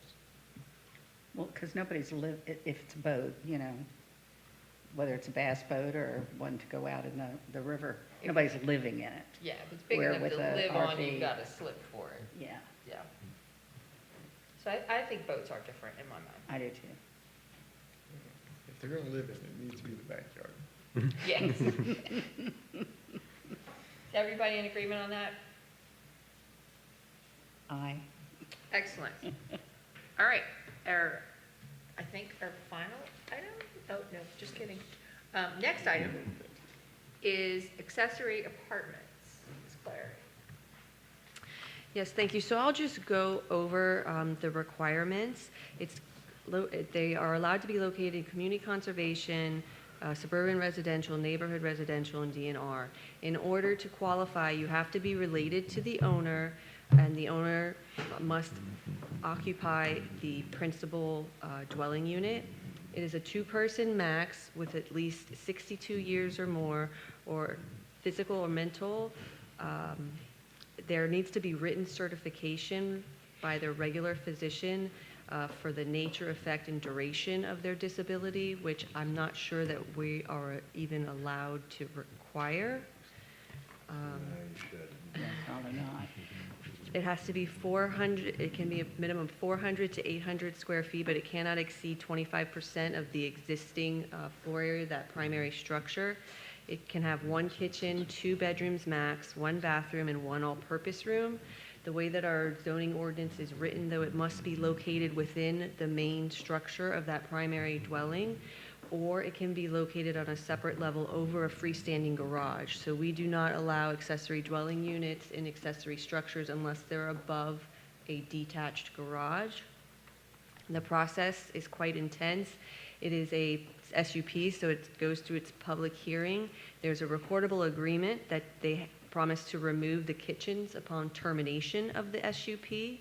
Before the CO is issued, we need an affidavit that the person that is occupying the ADU is the same as the applicant that originally applied, and that the handicap still exists and continues. Every 1st of September, we need a notarized affidavit that the applicant continues to occupy and the handicap still exists. And then within 45 days of the termination, which means that original applicant has left, that they will remove the kitchen facilities, which are sinks, dishwashers, stoves, fridges, and the like. Again, quite a process. This does require the removal of the kitchen facilities, meaning if one person wanted to apply for an ADU for an aging parent and wanted to keep that for maybe an aging older sibling, they would be required to remove the kitchen facilities once that aging parent was no longer staying in that ADU. They would not be allowed to keep it even if it wasn't occupied. And that seems really crazy to me. I don't know It about the does rest to of me you. too. Why? As a person dealing with an aging parent and been through a couple others with my husband, that to me is a ludicrous requirement. But I do understand you don't want that apartment in that home to then turn that home into a duplex, right? Well, Or is that okay? it's really just an accessory apartment, but Or it's an Airbnb? In which case they would need to Well- register, right? If they wanted to use it as a full-time Airbnb, they'd have to come back and get a special use permit for that. But they could keep that, and that would be an option, so they could keep it and register it as an Airbnb. And then if they had a need for it, again, within their family, Correct. they could change, would they have to come back to get permission to change that use and take it out of the Airbnb program? So the way that the ordinance is written is it's considered a temporary SUP for that one applicant. Okay. Any other applicant, even if they meet all of the qualifications, would still have to go through the process again. so that means if you had an elderly parent and the elderly parent dies, you have to take it all out. And you couldn't rent Yeah, it I to, don't the- want it- I you don't couldn't want people rent to it have to to the do that. college student or the, Yeah, which maybe, I don't. or I can't remember. the person that's here for an outage or whatever. Exactly. Which, and I don't remember all the logic for all of this, but I'm sure there might have been some maybe. I- But now. To require them to rip all that out just seems Yeah. above and beyond Onerous. to me. I don't, yeah. It's an expense that they don't really need to undertake. You know, before all this was in place, Smithfield used to have, little old ladies had, I mean, I can point up and down the street where there were apartments, you Mhm. know? Yeah. Second-story apartments with, somebody had a sink and a stove and a refrigerator, and Yeah, That's the way our house used to be, they did. upstairs. But if they're related to them, you couldn't use it as an Airbnb. You said they have to be related. as an As accessory it is unit. now, yeah. As But- it stands now, Yeah. but it didn't used to be that way. Gotcha. I'm. What are we in asking favor. to do with this? Do Uh, we want to be able to allow non,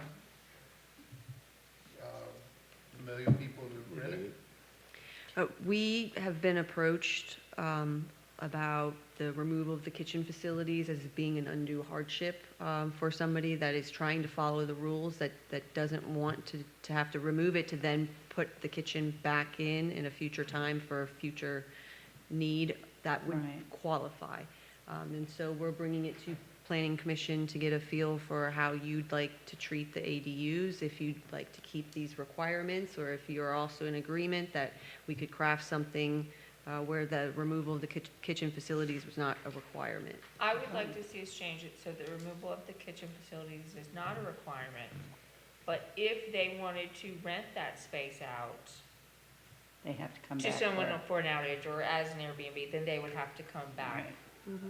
Well, I would argue that that would be an inappropriate use. I wouldn't want it rented out.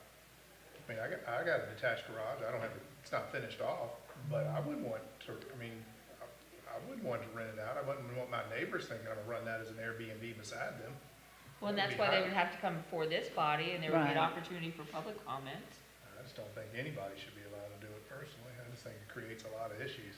But we've had people come and say they wanted to do an Airbnb, right? Or have Typically, short-term rentals. that's a single structure. Right. or a frog on a detached Mhm. garage. Right. What if it was not for the purpose of being used as an Airbnb? What if they just didn't use it? No, I mean, like an accessory apartment Mhm. that wasn't used for an Airbnb, that it was just rented to some To me college for a student. year. Huh? Yeah. To me for a year. Yeah. You rented me for a Yeah. year. Yeah, if you're a college student and you're trying to find someplace economical to live, Right, is that a bad is that a bad thing or is it a good thing? so it'd be a long-term rental instead of a short-term rental. Yeah. Currently, as it's written, that is not permissible. I know that, but that's what my whole point. Right. Is it a bad thing? To me, it's not. I don't think it is. Because this just says it has to be for an elderly parent essentially. Right. Right. And then the elderly parent dies, and then what do? You have to rent the kitchen out. That's basically Yeah, what they that's, can do. yeah, That, to me, is an undue hardship. right. So I think number okay, 11 well- can be But what if eliminated. that's the scenario, and then the elderly parent dies, and Joe Smith says, gosh, Susie Jones is going off to school, she needs someplace to live, I want to rent her my apartment. We have a new cub reporter in town for the Smithfield Times, and they need a place to stay. Exactly, need You know, someplace to it could live. happen. Yeah. Yeah. Is that a bad thing or is it a good thing? Right. I think it's just a fine human thing. It's just what happens. So staff at Planning Commission's direction will do some research and come with some draft language for accessory dwelling apartments. Mhm. But as far as having to remove the kitchen, I think that can be struck. Yeah, I don't want people to have to do that. Everybody in agreement on that? Yeah, I'm in agreement with not tearing it out, yeah. Okay. I agree. Okay. Great. 11. There is one concern, though. Yes, sir. Now, if we allow them, I mean, it starts with a blood relative, okay? But what if it doesn't? What if someone wants to add ADU just for renting, Airbnb? Is there anything to prevent that? Or should we allow that as well?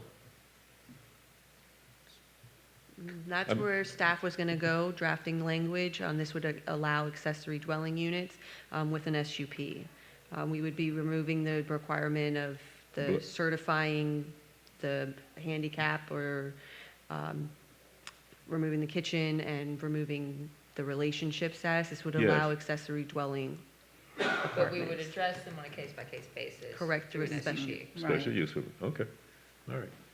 Because is the assumption that if it's for an elderly parent or an elderly or an old, as written, an older sibling, that they're just coming to live, they're not paying rent or you're not renting this out. But then when they die, you've got this apartment and you do want to rent it out.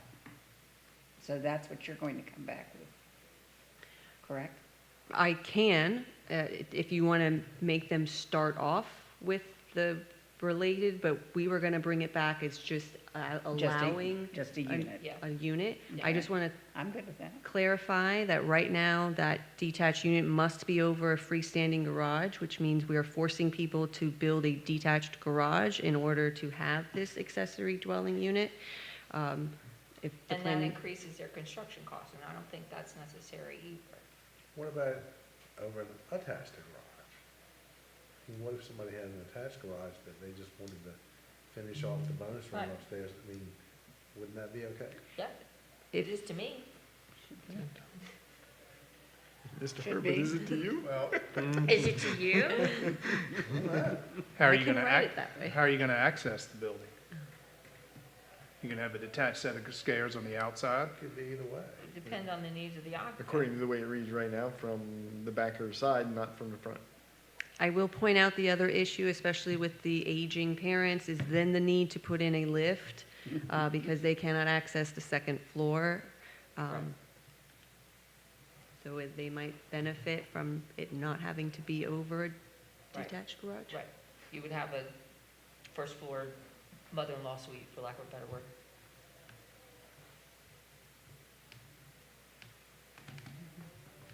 Okay, Yes. thinking.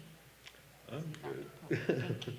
I mean, you can bring back what you want. I gotta think about it. I don't think having a whole lot of people running around the neighborhood is a good idea, but, you know, I've got a detached garage. I'm not turning it for that because I'm not giving up my woodworking, but I think my neighbors would be horrified if I rented this thing out. I can't imagine that it's going to be, that every other house is going to be wanting to put in an accessory structure. And to that's rent why it out. would require an SUP, so that we could. Yeah. Well, there's a lot of them, a lot of detached buildings around that could be easily converted, and that's $600-800 a month. Substantial amount of income.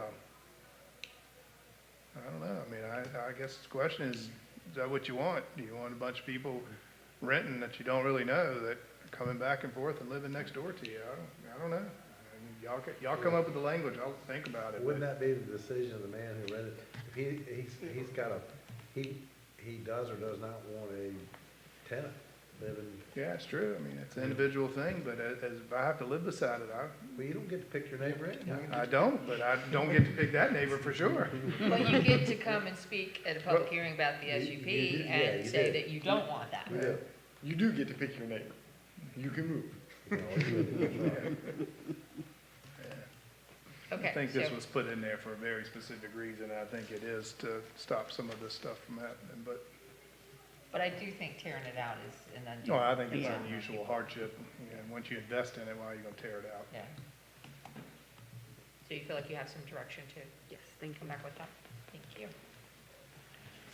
So Okay, now, so final item, school report. It's Clary. At the request of Mr. Cutler, we have included the 3 documents. There are the 3 tabs. Okay. We also emailed them out earlier. If you have any questions, I can certainly find answers. That just came out today though, right? Correct, this afternoon. So What was it came out today? the school report documents that you had offered. So do we want to put this off so people have time to actually go through them? I mean, they certainly don't match. Match what? Each Um, other? The document provided by the chairman of the school board. It's just a little different than the one that's on here. But I'm sure there's a variety of variations going around. In the email that you sent me that one or an updated one. This is the one that I received from Lynn Briggs just a couple days ago regarding the Grange, right before it went to Planning Commission. Okay. So you okay with taking some time to let everybody have time to look at those? Because you don't necessarily get everything as soon as you do. You know. Okay. Anything else? Well, just as it relates to that, just some background. So we had our retreat today, and I brought up the school situation. And I understand that we don't have a school system in Smithfield, but we got a lot of students, and we contribute to the county school population. So what I've asked is to exhaust, our resources to determine why we can't get proffers. And if we have deficiencies in the school system, I'm going to meet with the school board chairman tomorrow, or have a phone call, excuse me. It seems like there may be some coordination issues from the school system board and the county and then us with some of the requirements that perhaps changed in the most recent law. And without revising things such as CIPs at the county or school level, it gets a little tricky. My concern is, 1, the schools, right? 2, we have 2, what will probably be, most likely be Smithfield's last 2 large developments, I think, just based on available land area. And I would like to see if we could leverage as you can see, at least on the document that was provided to me, and just from what's approved, our middle school to get 106.3%, and that's billed out, which is a long time, and it takes down another topic I briefly touched on in our last meeting, but so I think if we have an opportunity to work with our developers to help fund our school systems, then we should exhaust every option to do so, and unless it's absolutely forbidden. Can't ask for it. Anything else you want to highlight from the retreat today that Sure. would be of interest? Yeah. So, well, first I'll start off with saying, I mean, it was just a fantastic meeting. Good. If we ever want to have a retreat, we should do it at the same place Okay. because Where'd you go? the Manor House. Okay. It just kind of gives you, going into, it's symbolic of the town, so it's a good place to meet. So we had a great meeting. I really enjoyed speaking with everybody there, and just a lot of honest Who all was conversations. there? Who all was there? Just town The council? entire town council, the town manager, Ms. Clary was there, and we were facilitated by a gentleman from the Planning District Commission and Transportation TPO Oh, who do you call it? organization. I used to work there. That's why I asked. Sorry? Oh, Yeah. the Bob executive Crum. director. Okay, yeah. So it was a great discussion. We're really working towards a lot of things like our vision, mission statement, things such as that to get our kind of big picture objectives for the town refined a little bit, if you will. So we really spent most of the day talking about that. We had a little discussion about density at the end, and just share a little bit of that with y'all. And first, so we did get a motion approved in the last meeting to do a study similar to the Tyler Bish study. We also have resources at the organization that facilitated the meeting today that can also do some study data for us as well. It's not as far-sighted of a study, but they do have resources, lower cost resources. So we'd look forward to potentially working with them to get some of that. He also provided, and I think, some really good data on housing conditions in Smithfield, and I asked Ms. Clarity to provide that to the Planning Commission. And there's some really good information in there. I would encourage everyone to look at it, and then we could discuss it. And of course, it might be beneficial. And then we talked about density, and we talked about how we plan in the town, and I just wanted to talk about, so I wasn't in our meeting the Planning Commission wanted to have a meeting to get some direction from town council. And I watched that meeting, and it didn't really seem like a lot of direction came down. Then I talked to some town council members, and they said, well, we kind of went around the table and talked, and then we just, and then the planning commissioners talked, but no direction or guidance was given. So I'm clearly new to the Planning Commission, a lot to learn.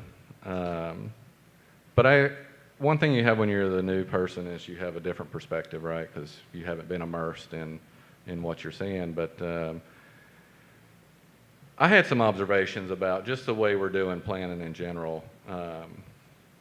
And the first was, from our original orientation day, we discussed that the town council sets policy and the town staff enforces policy, executes policy, however you want to deem it.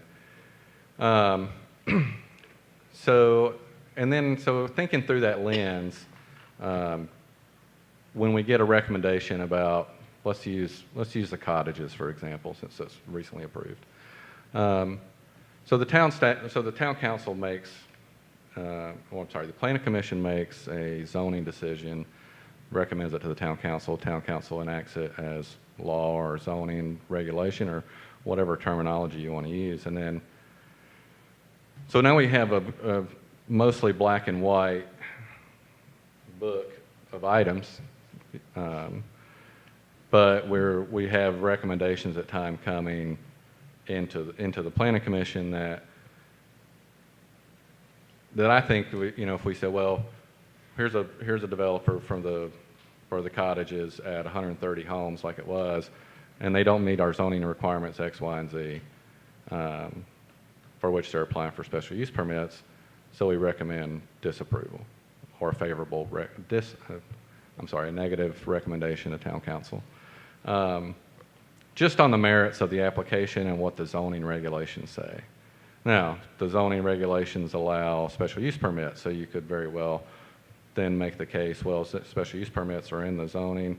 I did look, and I couldn't find limits on the number of homes permitted by, like, that you could cap, right? We talked about that today, that there was a limit, but I didn't see a limit on that. So unless it's in there, you know, effectively you could be zoned for 5, and you could ask for, let's just say, be real silly about it and say 50, right? Which would be kind of crazy, right?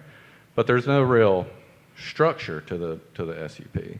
But we do have a standard, which is our zoning. So with this body, us, collectively, which I'm very proud to be a part of and serve with all of you, so we make a rule, and then we're not, it feels like to me that a lot of times we're not really following our own rules. So what I mean by that is,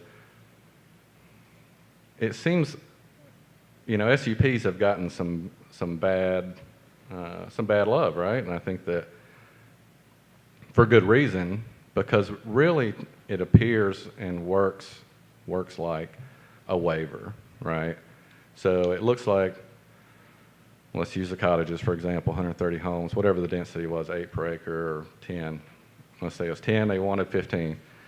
Well, yeah, our rules say 10, but we have an unlimited waiver that we can give, so we're going to give it to you, and then we just gave it to the last developer, and now the Grange has come, we're going to give it to this one too. So what I'm getting at is it has a very useful utility, but that when it's used with frequency that it has an appearance that pretty much every time it's asked for that it's granted, then that's really what it looks like. And maybe part of the reason it's gotten a bad rap.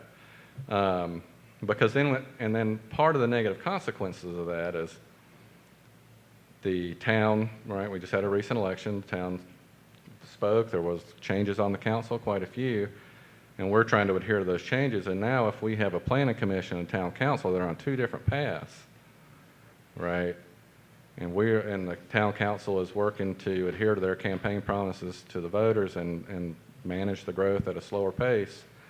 And we're not working together to do that on the planning commission, and we're going to be at loggerheads, and we're really not going to function well together, I don't I think that's why we asked for the joint meeting, was so we could get some direction from you. If you don't want any SUPs, then you need to come out and say that. If that's your direction to this body, you know, the consequence will be what they may. Maybe some people will fall off because they don't agree with that and they don't want to move in that direction.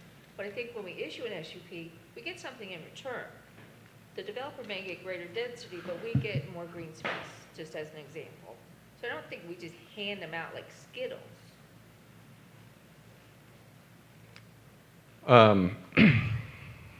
I agree, they have a utility and they have been well used at various times. And I think that town council does need to give that at least some guidance, have a discussion with the planning commission.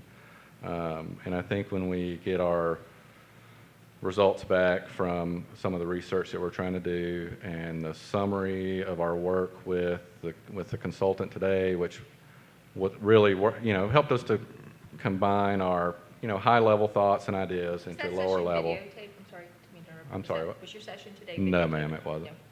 No. So I think at that point, I really think that meeting, to be honest with you, was a little soon. Most of us new council members, I agree. we were still getting our feet wet. Yeah. So I think it was a little early. So I think after we work through this, maybe that would be a good time to revisit it. I think that's a great suggestion. I think the meeting would only be enhanced by having more data. So once we get these studies in, I think it would be appropriate maybe for us to get together again. Yeah, when we talk about change in density, we certainly want to work cohesively and make good decisions for the town that we all want to approve. Sure. I mean, we don't want to waste our time if you all are just going to say, no, we don't care what you thought. So, yeah. Thank you. Point taken. Happy to do that. But Anything else? I want specific examples on special use permits that y'all disagree with. Very specific ones, the Grange, Mallory Point, The hotel height, the density at Mallory Point, the original density that was proposed by, at the cottages at Battery, all the special use permits that were originally approved for the Grange. Perhaps, I mean, I don't have them all by memory now, but I think the townhouse heights is still perhaps controversial. I get you. But one of the things I have a big problem with that statement is the density of Mallory Point. Do you know what the density of Mallory Point is? We had a discussion about that today, and I learned something about the density at Mallory Point, but I would love for you to share more with me. So they are zoned suburban residential cluster, 4.5 units per acre. They came in at 2.77 units per acre. They are not over density. There may be a lot of homes, but they're not over density. They are attached residential component allows them up to 12 units per acre. I think they are in at 7.78 units per acre. They are not over density. You may disagree with the number of units in 512 acres of Mallory Point, but they are not over density. And the cluster designation allows for that, and that's how they got there. So I would like it not referred to as over density because that's a misnomer. It may be too many homes, but it's not over density. Right. It's no different than Wellington Estates across the street. Fair?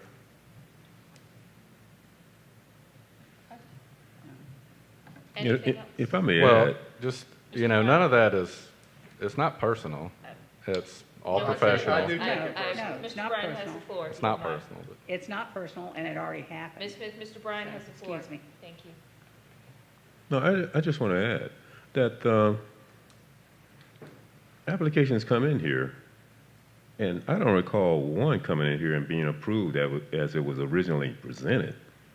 There is some give and take, and we don't just readily approve special use permits when they first come to us. These applications are amended and revised down to what we ask. It's not a given that they get what they want when they ask for a special use permit. It's just not. I think you're right, Mr. Bryan. Nobody's ever gotten exactly what Exactly. they proposed. Exactly. There was a give and take and a discussion. Exactly. There's a sense of compromise. But also, there's also an ability to work the developer down to get into their by right, just like we did with the cottage at Battery. So, you know, there's always, But when you You go know, to by right, you remove any special use permit. correct. Is That's that what what he's you want to saying. do? That's been That's what he asked. wants That's to say. asked. That's Yes. been But asked of I you. think you limit yourself, and we won't get as many creative proposals if we just go with what's there. Well, I would say about a couple points about that. One, we have 2 proposals now, and we have very little large amounts of land left, about 9. So I understand that, and I don't think I don't know what substantiates that. You know, I hear you say it, but I don't know what substantiates that.